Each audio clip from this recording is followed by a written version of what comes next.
as I said, neither of you needs any introduction, but by way of a brief word, I will start alphabetically with Paul Jackson. Z, sorry, forgot the Z there, Paul. I've already produced an epithet about Paul, which is at the last year's UK SFP conference. I described him as the funniest man in solution focus. I don't know if he's embraced that label. Paul, have you? Do you now identify with that label? I think if you've seen any of the cabarets, we know that that is very much up for grabs. Okay, well, anyway, Paul is never dull. Paul is a luminary in the solution-focused world. Obviously, you've done many global keynotes, and you have clients such as Glaxo, Greenpeace, and Google, which is just to mention the G's. Yeah, they all begin with G. And another word beginning with G, not to want to embarrass you, Paul, is you have been described as a genius in the world of improvisation. And don't look surprised, because that's on your website. Paul has trained many of the stars of improvisation in the British entertainment world. So I'm going to start with you, actually, Paul. And I'm going to ask you, why does solution focus mean so much to you? It's a really elegant and comprehensive way of making progress that works theoretically and, somewhat more importantly, practically. And I suppose in life we all look for things that work and suit our temperaments and produce the kind of results we want. And solution focus seems to me to do that very well indeed. Okay, thank you, Paul. I'll turn to Mark now. Again, Mark needs no introduction, obviously. He's a globe-trotting apostle for the solution-focused approach. And Mark, when I look at your intellectual odyssey, it is truly remarkable and humbling because it spans physics, the electricity industry, neurolinguistic programming, philosophy. And then you actually have trained with people like Steve DeShazer, Bill O'Hanlon. But I'm going to start by asking you a different question from Paul, which is that you talk about complexity and simplicity. And one of the things that I find most interesting is the range of things that you talk about. That talking about better futures could be so transformative in so many different contexts, ranging from working with children right the way through to working with big companies and so on. So I want to ask you, what is your current understanding of what lies at the heart of the solution-focused effect? So that's a small question to begin with. Hello, everyone. Nice to be here. And thank you, Martin, for that introduction. I think, if you like, I've been writing recently in my 2021 book about how solution focus stretches the world. And I think that's right at the heart of it. When we talk about better futures and then supportive pasts and presents for those better futures, it stretches the world, which means we become aware of more possibilities. And I've observed this again and again, that often people who are stuck are stuck. Yes, they're stuck, but they're stuck because they can't see what's there. And there's something about solution focus that you can focus on the future or the present or the past, or all of them, as you often do in a coaching session, and people come out with new possibilities. Now, it's their choice about what they do, which I really like. I'm not telling them what to do, but they come out with new possibilities that, if you'd like to put it this way, they were there anyway. There's no possibility in SF that breaks the laws of physics or anything like that. So these possibilities, you could say, were there, but if you can't see them, then are they there? And I would venture to say they're not. It's like a secret door that once you've seen it, you can't unsee it. But if you haven't seen it, it's not there. It's not just that you haven't seen it, it's not there. And so I think that is a big part of it, but also associated with the kind of general focus on usefulness on looking for what works, on looking for best hopes and so on, what people sometimes call a positive effect. That also has a sort of physiological effect on people, where they relax and they calm down and they start breathing a bit deeper, and then they, according to the broaden and build hypothesis of Barbara Fredrickson, they become more ready to do the world stretching. And I think all that works at once. So that's well, thank you, Mark, because that was actually question 15, my only theoretical question on my list, and my head has now gone empty. So that's in Mark's really wonderful tour d'horizon of the solution-focused world. Thank you. There it is, very interesting and provocative. Next question. How would I know, this is to either of you, how would I know that this was a solution-focused video call? I'm not sure there is such a thing, but if you're going to be positive and resource focused and interested in hearing what we have to say, then that'll be a good start. Paul, we'll be looking can you improve right, on that? looking at what's right rather than what's wrong. Also expanding possibilities maybe for everyone on the call, that people will have some ideas and some insights, some illuminations and some fun while we have the conversation. Okay. When we think of great duos, we think of Batman and Robin. We think of Holmes and Watson. We think of Thelma and Louise. We think of God and the Devil. We think of Jackson and McKergow. All of these great duos have their origin stories. And I would like to ask, when did you both realize, like Humphrey Bogart and Claude Rains at the end of Casablanca, when was the moment that you realized that it was the start of a beautiful friendship?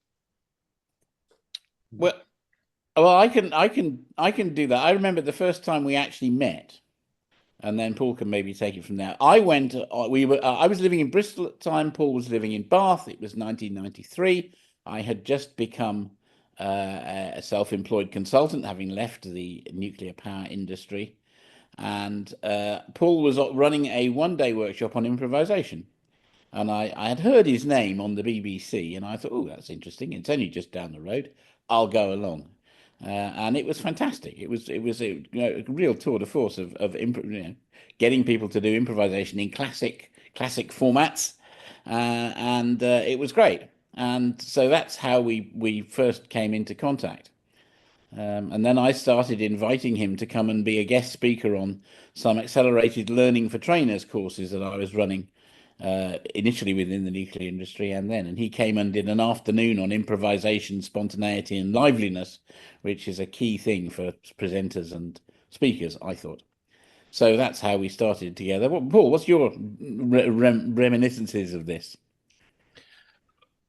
Very much the same, and it's an extraordinary story that nobody had ever noticed my name on the radio until Mark McKergow came along to this session saying, oh, I've heard of you from the radio.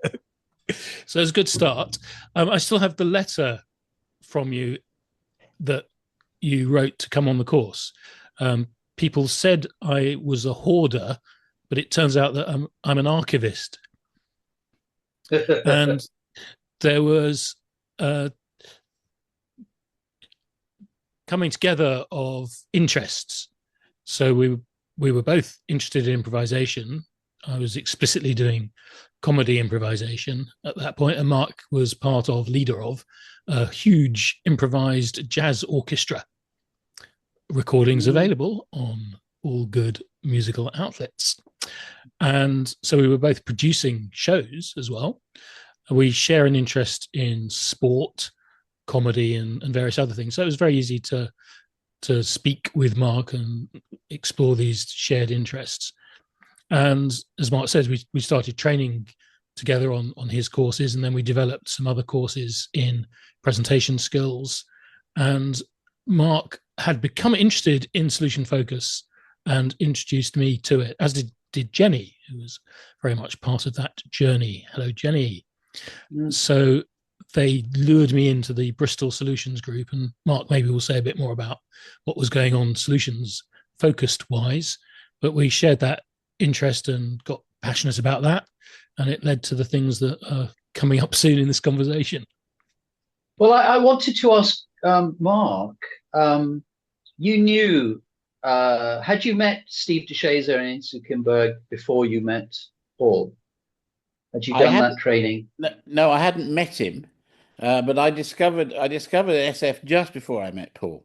And what was it about your encounter with that made you think that this approach had the potential to become a global approach that went beyond therapy? So the book, my first finding of it was not really in solution focused. It was in brief therapy, and it was the book Shifting Contexts by James Wilk and Bill O'Hanlon. I took on summer holiday, having met Wilk in slightly bizarre circumstances in London in about the May of '93, and took his book on holiday and read it on the terrace of a villa in the Picos de Europa in northern Spain, and I still have it now. It's full of pencil underlinings and exclamation marks and yes, yes, yes scribbled in the margin. And I just thought, this is so crunchy. It's so to the point. It's so right there. And I'd spent a few years playing around with NLP, and NLP was anything but that stage. And I thought, this is so much better. There's something, the same ring of Milton Erickson and Gregory Bateson about it, but it's so much better. And then I came back and somebody said, oh, Bill O'Hanlon's doing a workshop in London, which I went to. And then I met Steve for the first time the following year. Jenny and I went to a conference in the States. And that was the first time I actually spoke to Steve DeShazer, which was a quite short conversation, as they all were at that point. I went up to him to get my copy of Words Were Originally Magic signed, which had just come out. And I said, I hear you're coming to London. Perhaps we could have a pint when you're in London. And he said, if you're in the right company, maybe. He was fond of beer, though, wasn't he? Oh, he was. But how did you hear the second? I'm sorry, I spoke over you. Yes, you did. Correct. So he said, if you're in the right company, maybe 2 pints, which was quite a humorous remark for Steve. Yes, he loved his beer. Harry Norman and Jenny and I interviewed him the following year when he did come to London. We did it on the pretext that he would taste some medieval beer, which a friend of Harry's had brewed specially to medieval recipes. And so we inveigled him into an interview with medieval beer. And the interview was published. Sadly, his thoughts on the beer are lost to the mists of time. To go back to the part of my question, Mark, when did it dawn on you that this had an application to worlds beyond therapy? Oh, immediately. I mean, you could just see, because I'd seen how NLP was going, and NLP was kind of becoming a worldwide thing, but this was so much better. And I thought, oh, there must be a future for this.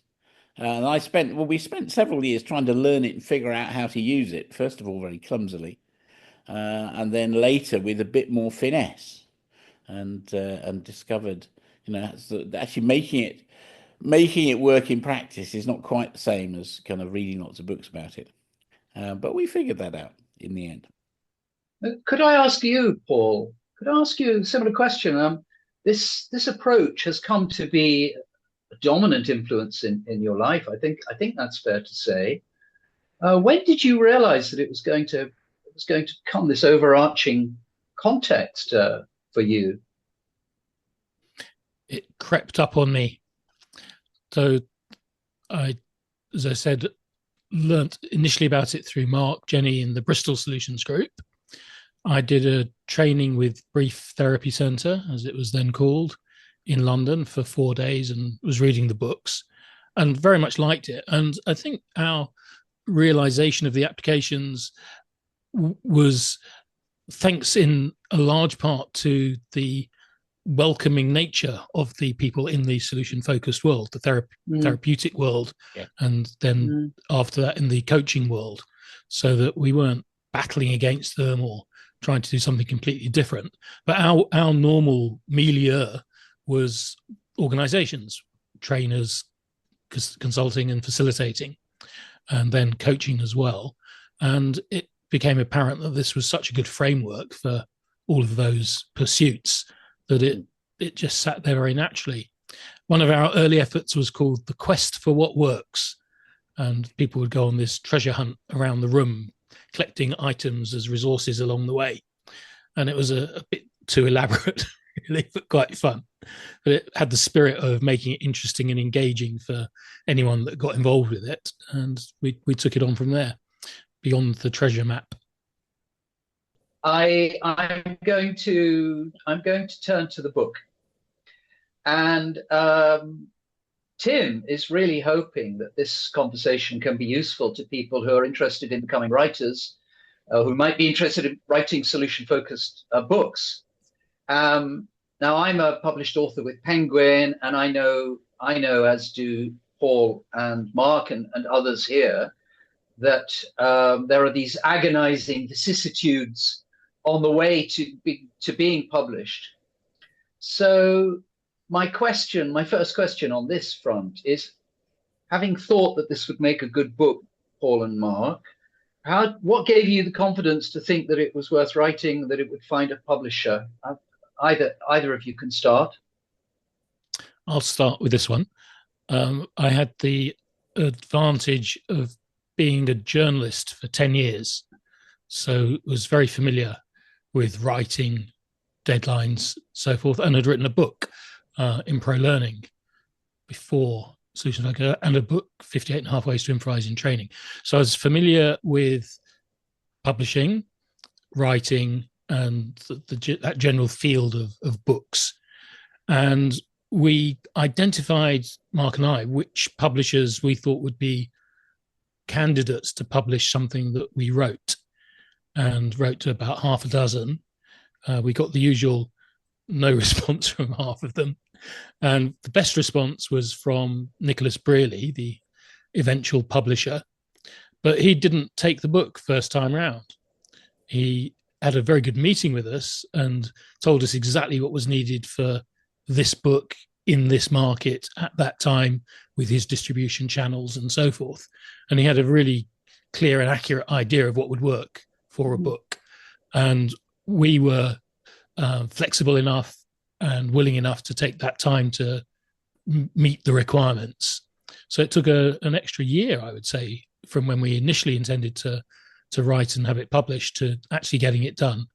And it benefited from that, from Nick Brearley's personal efforts and shepherding of it.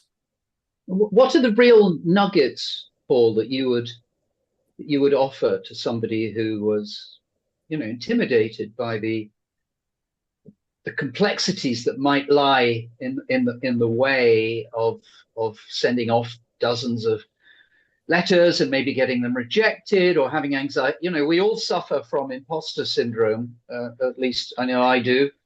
How do you, give us some more little nuggets of encouragement, if you can, practical ones, if possible. It was pretty horrible then, but it's changed now, in that anyone can publish by blogging and writing newsletters and so forth. So there's a lot of encouragement for writers that get your stuff down on screen or paper, whatever your medium is, and get it out there. And it doesn't have to be book length to start with. Write some ideas, write some thoughts, develop your style, develop your subject, get some readership if you can, and then you're doing all these steps on the scaffolding towards getting published. Also, half my books are published by what you could call real publishers, and the other half are self-published. So there's good arguments either way. Mark and Jenny went into publishing for a while too, so they can tell you a bit about being the publisher. And there's a lot more control of how it shapes, how it turns out. You keep a larger amount of the money. Don't go into it for the money. That's another tip. And obviously, Mark and I now multi-millionaires several times over from the success of this book, but that was lucky. I did hear about the movie deal, Mark, and Paul. I'm not sure who's going to play the pair of you in the movie. I'm going to play myself. I heard it was I heard it was George Clooney, so I'm sorry about that. That's Mark. Oh, No, George I'm being Ismar. played by Danny DeVito, I think, probably. So, Mark, going over to you, what would you like to add to what Paul said? Okay, so here's the process we followed. We looked at our bookshelves and thought, which of these books would we like our book to look like? And that led us to the publishers to write to. Because if it's publishers interested in our stuff, we would probably have books by them already. Now, it's a bit different these days with so much online, but that's what we did. And that's how we picked the publishers to write to. And we got two vaguely constructive replies. One of those was from the publisher. And Nick Brealey himself asked us a very good question. He kept saying, who's the book for and what does it do for them? Who's the book for and what does it do for them? And we kind of kept on saying, well, it's for everybody and it'll do everything. And he said, that's not enough. That's wrong. And he was correct in that. And so what the publisher wants to know is who's the book for and what would it do? What does it do for them? Because then you can market it, then you can sell it. So that's a good question to have in mind at the early stage, I think, and keep in mind. And yes, I think there are times when self-publishing can be really good, and that is when you are speaking to lots of people and you can sell your book at the back of the room, or now these days through online things, through webinars and other stuff. If you are not speaking to lots of people on a regular basis, then you should really think about a proper publisher. In solution-focused terms, the publisher doing way more than anybody else at the moment is Routledge. And they published the Next Generation book that I wrote, and they're publishing, a dozen SF books a year, probably. And so you should, if you're interested in writing an SF book, go and have a look at Routledge and what they're doing. I would say they're nowhere near as good as Nick Brealey in terms of editorial support. We had a fantastic editor who went through every word of it and played around with it. Whereas Routledge these days just want to take your type script and typeset it and point out the 3 references that aren't cited in the back because they have a computer that does that. But if you're looking for that's a place to start. There are other publishers too, and if your field has a publisher, if you're particularly interested in, I don't know, child protection, there'll be a child protection publisher out there somewhere, or probably several, and you should certainly look at those. If your book is about a particular field, you should definitely look at publishers in those areas, and the publisher will help you and guide you to some extent. And if you really want to self-publish it, and self-publishing is much easier these days because in the old days you had 1,000 books in your garage that you couldn't sell and you couldn't send out to anybody else. These days, of course, it's all print on demand, and much of it is online, so Kindle and those sorts of things. So you don't have to carry inventory, you don't have to mail books off to Australia. There are mechanisms for doing these things, and there are people out there who will help you to do that. And I would thoroughly recommend engaging a professional sort of book producer to help you, rather than just try and do it alone, because it will come out looking amateurish and then it will look rubbish and people immediately know that it's amateurish. So there are professional book producers out there. Yeah, I'm thinking it saves one from the familiar humiliation of publishing a book, walking into Waterstones or somewhere and seeing it huge piles of it on the tables, going in a month later and seeing that it's disappeared. And then a few weeks later, you go into the remainder shops and there are huge piles of it for £1 a copy. You'll never see an SF book in Waterstones ever. I don't. Or in an airport or railway station. Our ambitions were shattered with that first conversation with Nick Brealey. So I'm not getting you into airports. It was very disappointing. But it's fine. He was right. He knows where the market is. Another thing that's changed since we did this is that there's now much more of a bookshelf of solution-focused books. So it can sit alongside other books that are already there and find a niche or a place within that bookshelf. And so it's more familiar to publishers and to audiences. People here have contributed to that bookshelf in many ways. I just put a link in the chat to the book production people we've used for more than 2 decades. Self-publishingbooks.co.uk, based in Gloucester. And they're excellent. If you're thinking of self-publishing a book, go and talk to them. If you're in the UK anyway. Well, thank you. That's a series of very practical, I think everyone who's interested in that will feel. And I mean, Tim seems to be nodding. So I was wondering whether Jenny, as your co-publisher, Mark, I hope she won't mind me inviting her into the conversation. I was just wondering whether you had anything to add to that.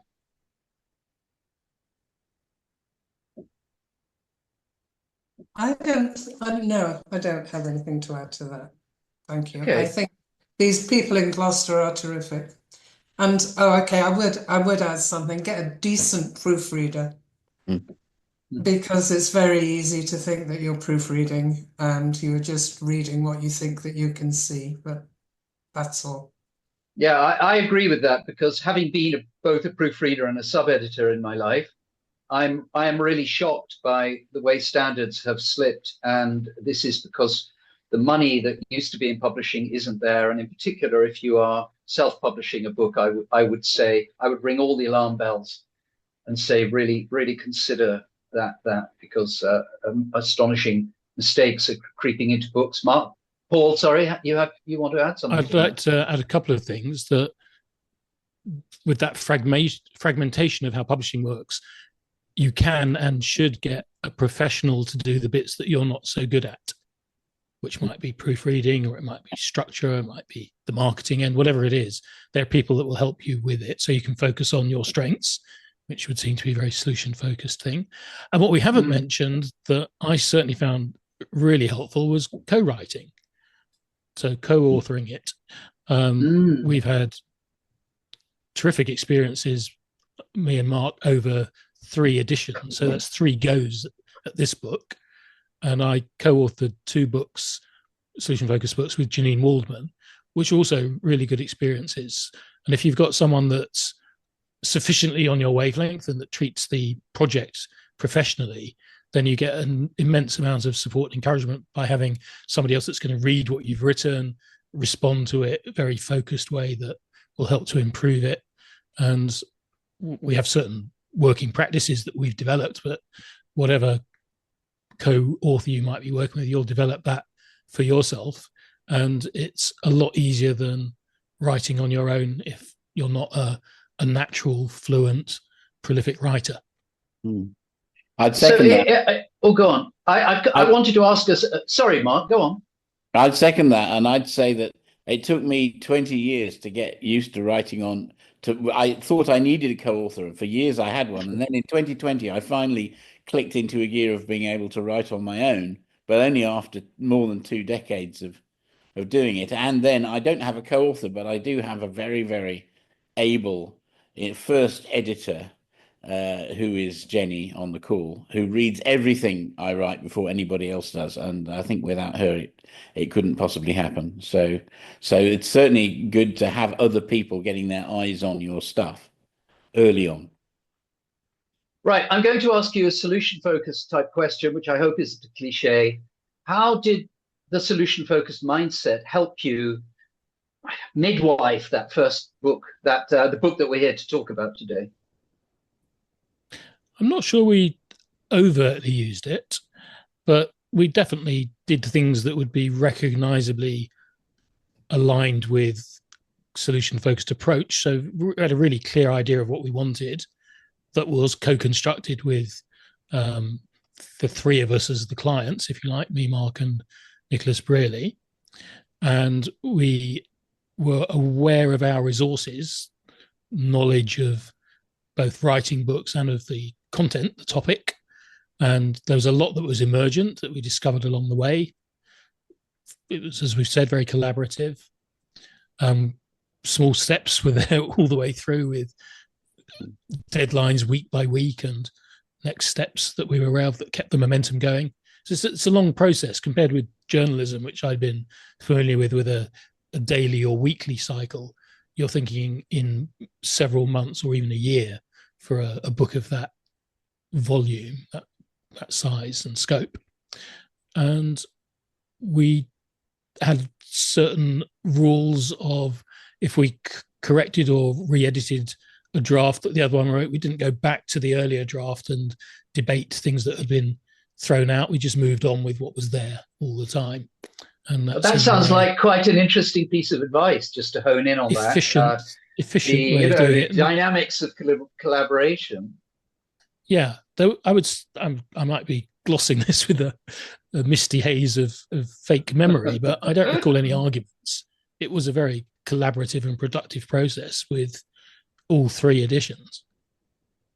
Mark, were you aware of it being solution focused as you went? Well, I don't know about solution focused, but it was certainly collaborative and productive. And I think Paul is right. When your partner revises some things, the answer is yes, unless it's really, really, really, really clunking, and then you might sort of have a little word. But there's no point in getting hung up over things, and you've just got to move on, because the pressure is on to get a manuscript done. Okay. And that's another practical question. Sorry, did I talk over you, Mark, or did you have something else to say? No. Okay. Oh well, I'll try not to again. Were you pleased with the amount of publicity and getting your book out there that the publishers did for you? No, there's the first rule of working with a publisher is they never do enough publicity, ever. And even the top people say that. They're always disappointed. So no, they didn't. But we had taken the time to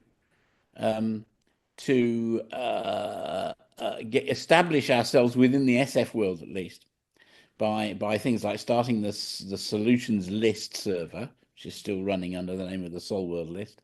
And the first printing sold out very quickly. Back in those days, they printed, I think, 3,000, and they sold out in a few weeks. And then it went unavailable on Amazon, which was really annoying. Amazon was just was coming along. Amazon was important then. It's much more important now.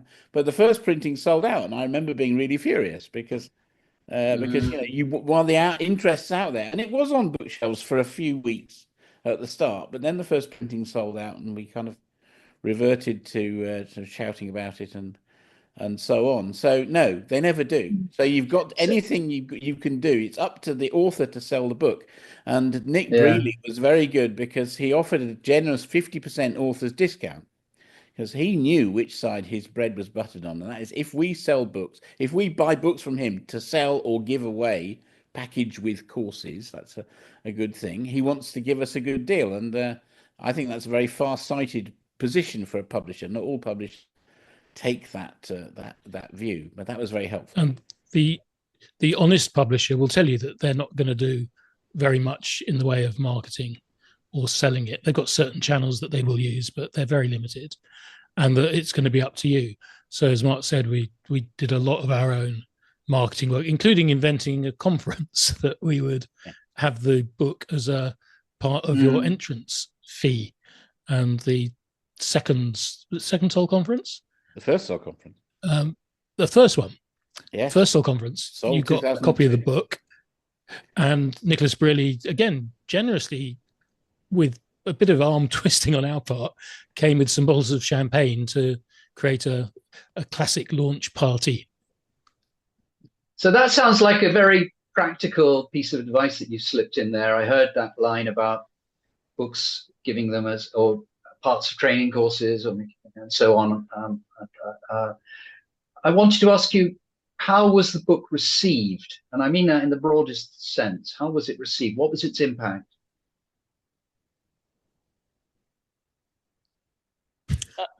Well, I would say broadly well, but not with any great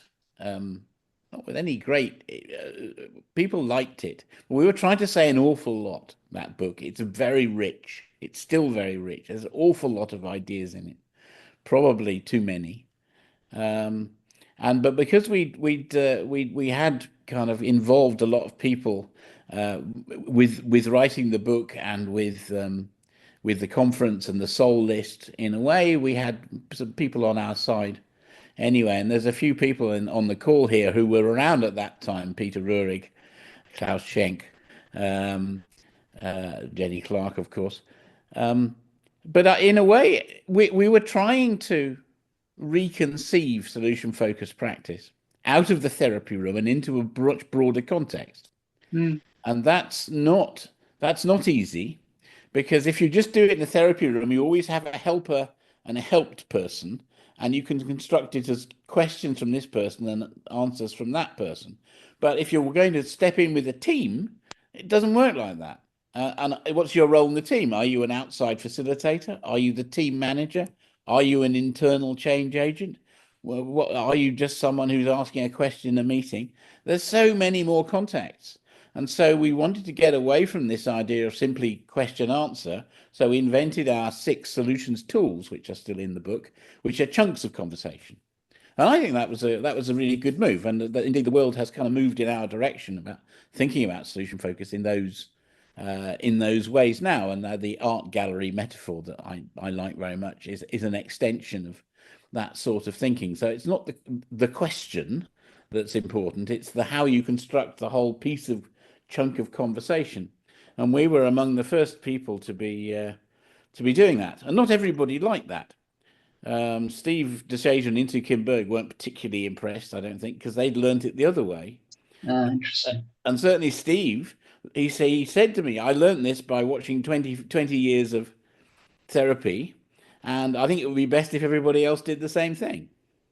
Now, of course, it's a complete counsel of despair. You can't possibly seriously think that, but you can be happy. He was happy in his own position, and he wasn't terribly interested in how to make it more accessible to other people. In that sense, he just wanted people to go and do therapy and experience it and work it out for themselves. And there are some people in the SF world who kind of slightly follow that view even now. But it wasn't a kind of wild success from everybody. Indeed, some people are a bit suspicious of it, but other people really liked the way we had embraced all sorts of other things and presented this whole approach in a really new way. So, Paul, when did you realize that you had in fact created what was going to become a standard text? When did you realize you're going to need a second edition? Well, that's a slightly different question. So I don't really know how or if I've ever recognized that. And I think the whole thing of a book's reception in the world is a little bit distant from how I feel the experience has been for me. Well, it says here that it's a classic. It does say that. At some point, you must have realized that. I've had far more joy and experience of having conversations with people about things that are in the book at the conferences or training sessions, or other coaches saying that they've found something within it really useful. So it's not a really global thing of how the book was. It's more the fragments of different ways that it does come back to you over time. We knew we needed a second edition because there was a lot to add to the first edition. The first edition was a little light, and this was one of Nick Brearley's original points, on real world examples, particularly from our own casework. So we were bringing in things from international airlines and other good stories that struck us as solution focused, but the words would have meant nothing to the people who'd been involved in those cases. And by the time we came to the second edition, 6 years later? Yeah, no, 5 years later. End of 2006, we wrote it, and it was launched in 2007. We had lots more practical experience ourselves of doing the work and knowing more people in the solution-focused organizational community, people like Peter, for example, to draw on. So there was more to say. We didn't need to change the foundational elements or the simple part, but we added in the second edition Oscar, for example, the coaching model, which we developed for a client, PepsiCo. Yeah, Walker's Snack Foods and PepsiCo in the meantime. So when did you both realize? When did you both realize that you were going to need a third edition? Was it more case studies, more up-to-date examples? Has something in the solution-focused zeitgeist changed? You're both shaking your heads. No. Yeah. No, complete accident, I'm afraid. Mark? Serendipity. Well, what happened? I'd given up on it. I mean, it's in a way it was there and it was done, and then what happened in 2023, or beginning of 2023, somebody wanted to buy the Turkish rights to the second edition. And so the publisher, like they would, sold them the Turkish rights. And then they noticed that the book was actually still selling 1,000 copies a year, 20 years later, with no visible means of marketing support from them at all. And so they came and said, by the way, if you ever want to do a third edition, we'd be up for it. And I said to Paul, well, what do you think? Because we hadn't done a great deal of writing together in the meantime. In fact, we'd done none at all.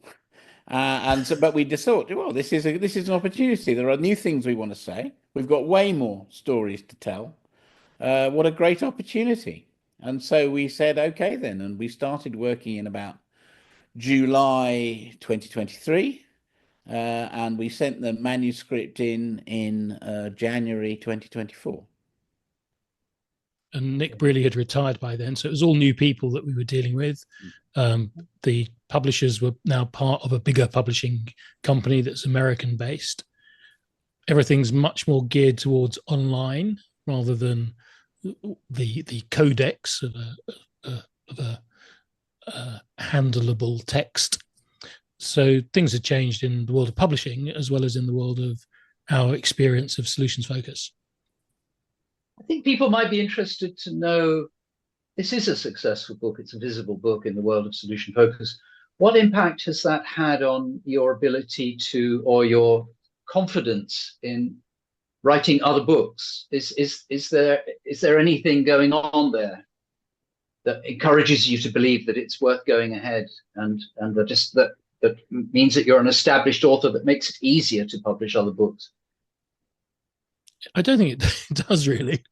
I mean, I wasn't lacking confidence in writing. It's been my profession from the very beginning. How much to put in book form, and when is an idea sufficiently shapely to take the form of a book are ongoing questions. I wrote a book called Easy, which is about improvisation, making life easier through improvisational practices. And that took a long time to distill and get that together and write. And it's had, as far as I can tell, very little impact, though that might again be wrong in that some people are using bits of it somewhere and I hear the occasional good thing about it. And I'm dabbling with some other book ideas at the moment. And it's not a lack of confidence, it's time, energy, where to put the resources as to whether that's the best way to express what's going on for me now. You've both stressed that it's not a way to instant wealth. Do you both feel, let's ask Mark, do you feel that it's worth producing small books that won't have an enormous reach? Is it worth it for you or for your connections with other people in the world? You've got to think about how it fits with the bigger picture of what you're trying to do. So one of the best pieces of advice I had right at the beginning was from Sue Knight, who writes NLP books for Nick Brealey, and was I worked with for a while as a good chum. And she said, it's not the book, it's what the book does. This is very sound advice, because you are not going to make a lot of money out of the book. But the book, it is a fantastic thing in that it's a calling card.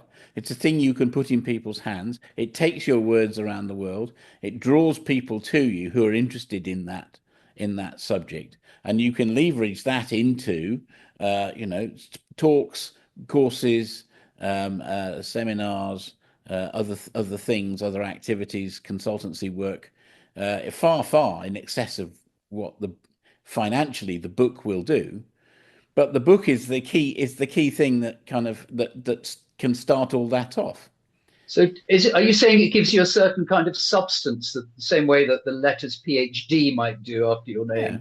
That kind of thing? Yeah, I think so. And particularly if the book is with a decent publisher and has been out there and so on, I think it's all good credibility. And one of the key things is why should we listen to you about this topic? And if the answer is I've written the best-selling book on the subject, that's a good start. Paul. Exactly what Mark says. I'd add one thing that's really significant, at least for me, is that the writing, whether it's a book or a blog post or an article, is a really good way of clarifying your thoughts and making sure that you are articulating them in a way that makes sense to yourself as well as to and via a readership. So it has many benefits, writing, but the financial benefits are quite low on the list. You both set up, though, very nicely my penultimate question, which was, what impact do you think the book has had?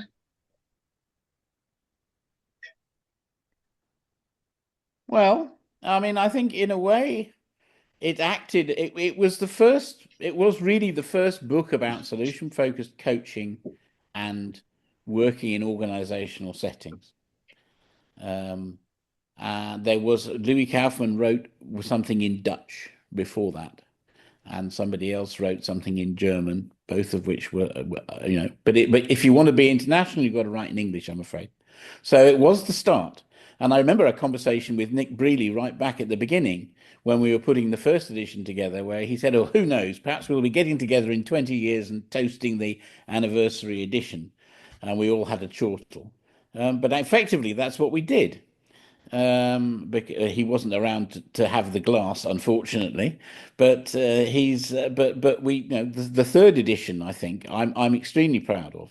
The second edition was a kind of update in more cases, but the third edition is a total rewrite.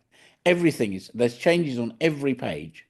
It's a kind of total distillation of the best of what was there already and what we've learnt along the way into that. And I think it's a very fitting kind of it feels like a kind of lifetime achievement award in a certain way.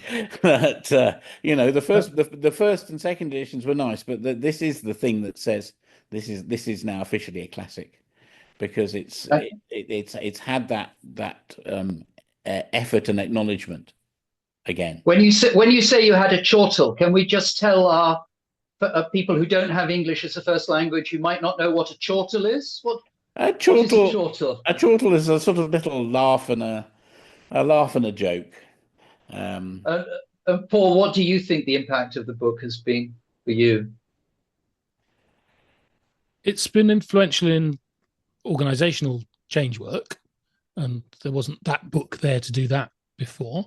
It's been very influential in coaching, both spreading solution focus as a way of going about coaching, and specifically with the Oscar model, which is apparently the world's second most successful coaching model after Grow. So on my tombstone, my epitaph will say, co-author of the world's second best coaching model. Okay, so you're hoping not for a Golden Globe, but an Oscar when they make the movie. Last quick question. Just looking in the chat, by the way, Martin, yes. Looking in the chat, we have with us Erdem Erkan in Istanbul, who was the person who brought right to the second edition, and therefore looked at this whole process. So Erdem, lovely to have you on the call today, and thank you so much for your interest. Great to have you. Tim is lining up. From me too. Tim is lining up the chat, and I have a last very quick question, which is for each of you. I'd just like you to mention an SF book that has influenced you. The book that, if your house was burning down and you would race to your library and pluck off the shelf to prevent from being destroyed, which would it be for each of you? One book. I've just plucked one from my shelf, which you can't see. Would you mind telling us, Paul? Yes. It is Solution Focused Management, and it's in the Solution Focused Management series, edited by Gunther Lueger, and this was actually edited by Gunther and Hans-Peter Korn, two of the earlier practitioners of SF in organizations. And it's got lots of articles, including by Mark, Jenny, myself, possibly other people here. Peter, you got something in it? Yes, Peter Rurig is in here. Klaus, I think you're in here as well. Jenny. What impact has it had on you, Paul? Why are you taking that to your desert island, to mix my metaphors? Thank you for asking. Because there are so many good ideas in it. that are still underexplored about the different branches of application of SF. So Gunter's thing, to take one example, was what can you do in organizations that have already got systems of, let's say, staff reviews, development processes that are very unsolution focused, that you can make them better by a tweak here or a tweak there if they're not going to throw the whole thing out and start again. And there's some brilliant ideas in that have been, as far as I'm aware, under-applied in the world. So it's a very rich resource that you can dip into at any time and get another idea of things that are still there to be done in organizations. Thank you. Mark, your Housefire stroke Desert Island volume. I'm going to cheat and have two. So the one in the SF in organizations area is the Sol Casebook, Solutions Focused Working, which I put the link in the chat. That's 14 real-life cases by members of the Solwell community with household name organizations mostly, who are proud to be in the book, what they did in a solution-focused way. And it's, although it dates from 2007, it's just come out in Kindle. So it is available all over the world at the click of a button for a few dollars. And it's got some fantastic stuff in it. And I'm very proud of having been part of that. Jenny and I edited it and put it together with co-writing the chapters with the various consultants who did the work. And the other book I was thinking about this. I think More Than Miracles, the last book of Steve Shazer and Insu Kim Berg, is a really good one because it does manage to put down somehow where they got to at the end of their lives. And that was different. That was further on than most of the other stuff they wrote. And there's a lot of good things about particularly the Wittgensteinian aspects of how these conversations happen and how they're constructed, which is really, really well put. Or it's better put there than it is anywhere else. Wittgenstein's a slippery customer, but it's put well there. And there's still things there that people are falling over themselves about 15 years later and haven't got yet. So I think that's another book that I would definitely want to have close by. More Than Miracles by Steve Deshazer. Thank you. Thank you. Look, Tim is not wagging his finger at me because we hit it, Tim. It is 8 o'clock UK time, and I have got through my questions, and that leaves us plenty of time to allow you all to pop in with your questions. And Tim has just messaged me to say, why don't we just, rather than him choose them, why don't we just ask people to use the little icon, which is at the bottom of your screen, everybody. Just put a digital hand up if you would like to ask a question. Thanks, Martin. Maybe one thing I could pull out of the chat, because there's a lot of really interesting comments. One was an invitation from Jenny. Your question, Martin, about the impact of the book. Jenny suggested that we ask the people gathered here on the call, what's been the impact of the book for them? Because I know many people will have editions 1, 2, and most probably 3. So and we have our first hand up. Excellent. Marie.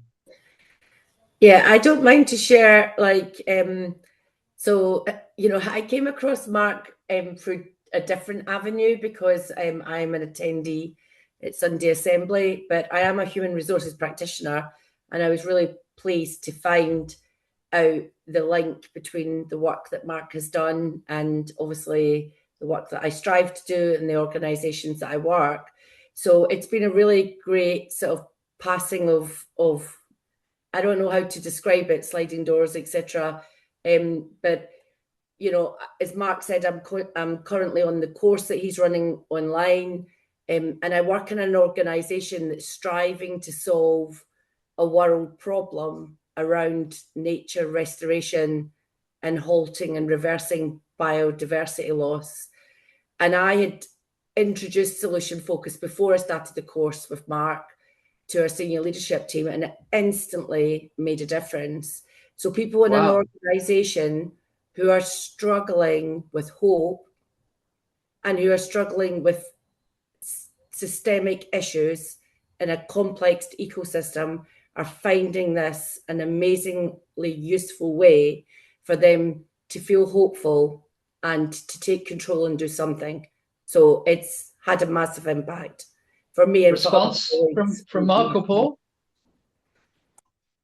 Yeah, this is the future, and the disappointment, if there is one, is how slow it is for the world to catch on and be doing it in the kind of quantities that we hear so many stories like that, but it's still a very much a minority sport. And you know, it's us, the people on this call and the people we know, that are in place to spread that and bring it further into the organizations that need it, dealing with complexity, dealing with uncertainty, using people's resources, approaching things in a resourceful way rather than a deficit way. There's so much to do and so much to offer, and it's not that complex or that difficult. Go ahead and put your hands up, people, so that we can. Yes, are we seeing any hands? That is Stephen Klein in Texas. Yes. Hi, thank you. By the way, Mark, let me pull it out. The book you referenced from Routledge, your red book. Totally loved this book. But I have a question. Yeah, great. If you ask me my favorite solution book, it may be that one. You kind of talked about it, Paul. You just mentioned it, and Mark, you talked about it earlier, and you recommended the six. What did you call them? The six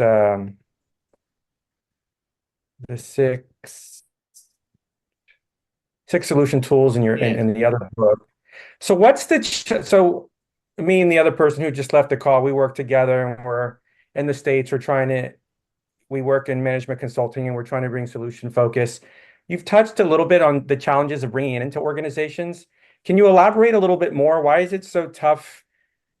Like you said, when an individual setting for counseling, and then you bring it into the business world, I just can't put my finger on what's the challenge. Maybe you can go a little deeper on what's the challenges of bringing it into organizations. Why is it so slow? Well, I'll have a go if you like, Stephen. Lovely to meet you here. I think it takes real discipline. And people come in and they see it's kind of positive. And there's a certain sort of organizational consultant, particularly, I think, in North America, who is kind of positive anyway and says, oh, I already do this stuff, right?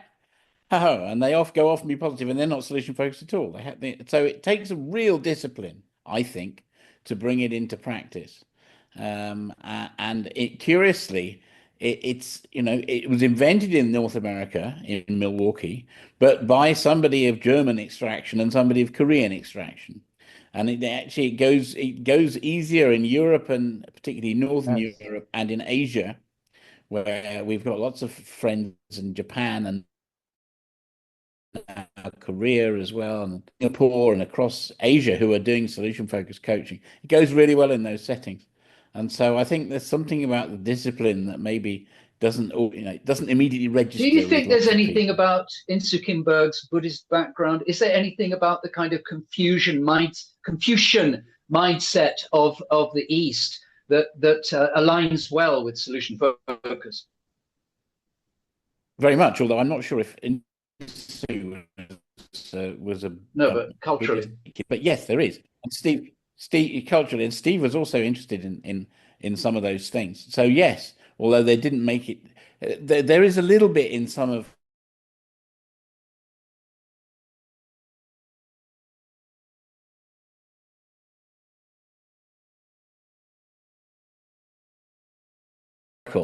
they wanted to keep it real, as the rappers might say, and so in a way and this is why it was such a joy to try and unpack it, because there is so much there, and particularly with the connections with complex systems and emergence, which were coming out about the same time as Paul and I were getting stuck into SF, and that's where I'd done a PhD in self-organizing systems, and so there was so much for us to draw on in trying to draw this bigger picture around what are we doing when we do solution-focused practice, and it's a lot more than asking a miracle question. Although that sometimes comes into play. So that's fascinating. Very pragmatic, and that's always been important. And it has these very rich philosophical underpinnings, Wittgenstein complexity and so forth, that you can go into, but you don't have to if you're a practitioner. But they're interesting and give it a foundation. And there's some things going against it. So calling it the solutions focused or solution focused work is not a great selling title in organizations. And organizations are dominated by certain ways of doing things that you would associate with the big four or the big five consultancies, who've got very different ways of going about doing change. And a lot of the literature, a lot of the research is about those things. And so there's something about being patient and enjoying the successes that are there and the growth that is happening, whilst possibly, in my case, being frustrated that it's not far more wide-reaching and popular than it is. Let's bring another question. Oh, sorry, Mark. There is also the fact that if your goal as a consultant is to sell lots of consultancy, this is a rubbish approach. It's absolutely hopeless. Because you're going to help people get control of their own situation very quickly, and then they'll feel that they don't need you anymore, and that is our goal. But if you're McKinsey's and you're being judged on how many hours and days of consultancy you can sell into this particular client, it is completely hopeless.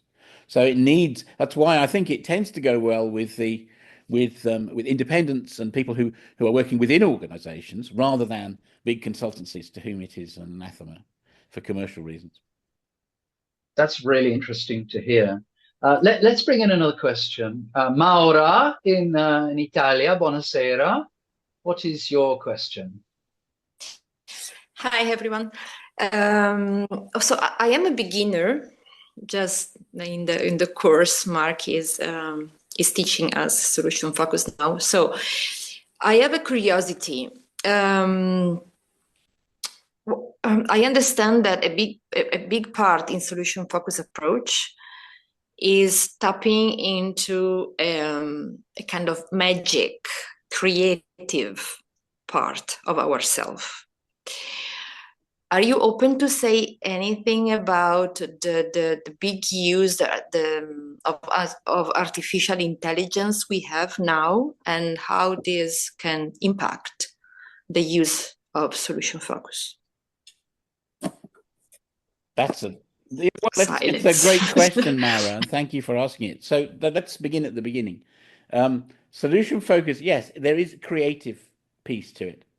And people who love analysis in all sorts of ways don't get that to start with. But there is something about you ask these questions and you hear the answers and you don't know what's going to happen, which you can connect with an improvisational stance. So, and then there are choices, and as we make choices as practitioners on a second-by-second basis, live in a conversation, that will influence how things are going to develop and emerge. And so it is much more artistic and creative, I think, in that sense. And when you ask people a miracle question or something, you're inviting them into a new world. And that is not something that happens to people every day. And so they don't know about how to do that, and they take time to kind of get into gear with that. So I think that's something that we learn to live with. So yes, I think that's absolutely correct. And it is about something to do with the imagination of the client that we are trying to facilitate. That's why that's why I was curious about your position or opinion or any idea about the use of artificial intelligence with solution focus. Well, so if you wanted to say, I'm sort of not quite getting the connection, because artificial intelligence, so called, is about at the moment creating text and images that are drawn on from other places. And so I'm not sure how that will help. It's possible that you could imagine a sort of solution-focused AI coach. Well, Elliot Connie is working with that. Diane Gerhardt is working with that. Right. Okay. Well, good luck to them. Yes, there have been systematized. Even Steve DeShazer tried to develop one way back in the mid 80s. Wow. And algorithm. Several since, based on algorithms and patterns. They're always going to miss the next uniqueness, which maybe is the magic that you speak of. And I've been wondering what will be left for humans, for us, when robots can do all the physical work and computers can do better calculations. And we'll still be doing things that we enjoy doing. And the computers can beat us all at chess, and drafts is now completely computerized for best possible play. But people still play these things because they enjoy them. It doesn't matter in that sense. So there'll be more playing to play, playing to explore, playing to discover conversationally with other humans, whatever it is that computers may or may not be able to do. I hope that there'll be less of this kind of conversation and more people actually talking to each other. Peter Russell thinks that in 12 or 15 years' time, we will not be able to tell the difference between a conversation with a human and a conversation with a bot. I spoke over you then again, Mark. Well, Peter Russell thinks a rock is conscious, so we can perhaps draw our own conclusions from that. I'm a great admirer of his thinking about some things. So, I was on a call last week with the Journal of Systemic Therapies, on whose editorial board I sit, and they're mostly American, and they say that they have record-breaking referrals to mental health services in the United States at the moment, and the number one topic is dread. And I'm not sure that AI is going to do anything particularly about that. It may even be making it worse. Yeah, you need to look at social media and its impacts more widely, and in some ways that creates more crises that solution-focused practitioners are reasonably placed to do something about. Could we have any more questions from our international audience? So, Martin, one thing that I was, and maybe we're just keeping an eye on time, so maybe just a short answer was the tools that Stephen referred to, the 6 tools that were in the first book, and they're in the third book. And I wonder whether there was any significant sort of development in any of those tools over the 3 episodes. Given that we only got 5 minutes left, I don't know whether you want to jump in. I can give you a very brief answer to that, Tim. The tools remain the same. We've improved our descriptions of them in the 3rd edition, so they've become sharper, if you like. We gave them a good sharpening this time around, having used them more and found what each of them is particularly good for and how they fit together as a set.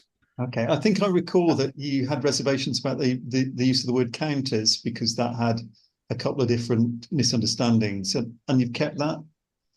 We kept it. We kept it because it's in the book, and if you start changing those things, that's a new book. So we kept it, but it is, I think we were trying to be a bit clever in English, and we should have been a bit less clever. We didn't think about the international element at all in this kind of, when we were playing around with the English language. Yeah. One thing I would say about the 6 tools is I think that the affirm tool, complementing, is kind of de-emphasized a bit these days. Don't need to do it all in one solid slug at the end of a session, although it's not bad to do that, but you don't need to.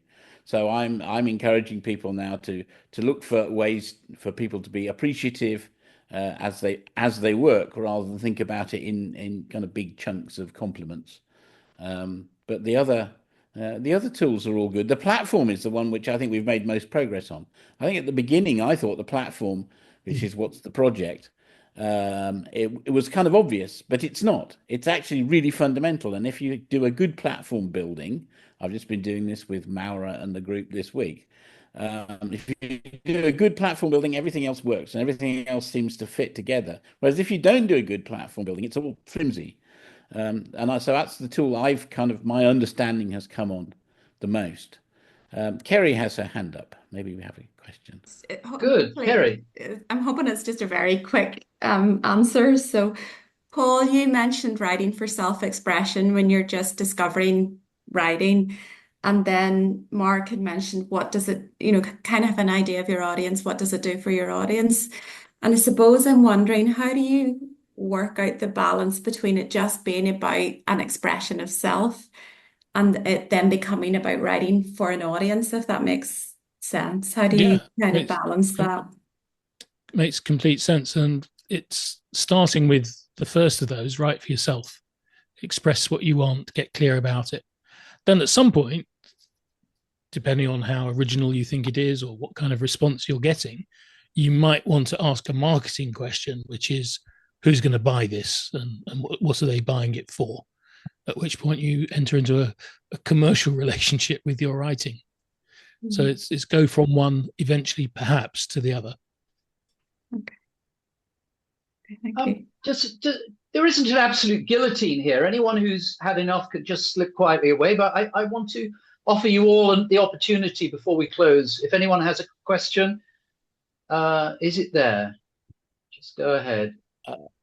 I would just say, I'm just going to put the link for Soul World 2025.